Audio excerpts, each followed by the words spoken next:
Good afternoon, sir.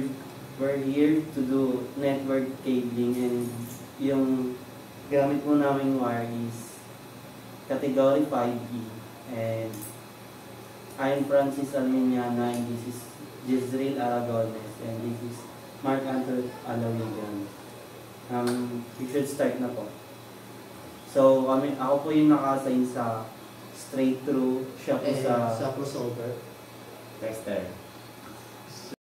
So, sa video na to is, dito na po namin sinisimulan yung network cabling. Then, sa sobrang haba po ng video is, tinag-decide na po kay timeshot.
So, as you can see, ito na po yung cable crossover po na nagawa namin. Then, tinasa po namin siya. So, tama naman.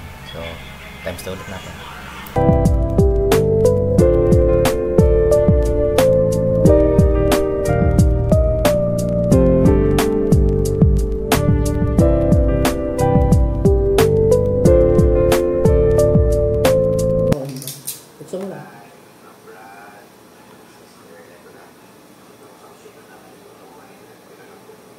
Tapos, Okay. alright. As you can see, nakita naman natin yung kamukha ni Francis yung tuwa dahil natapos na yung straight cable.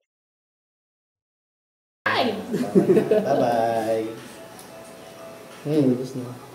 Pakita mo lang na na yung pagkabit is hindi Kasi minsan check ni sir yung ganito, yung mga putol yun, putol yan. Ito po tol. Ayan. May ganyan siya. 50 seconds yun na. Okay, bye-bye. Dito ka, Mark.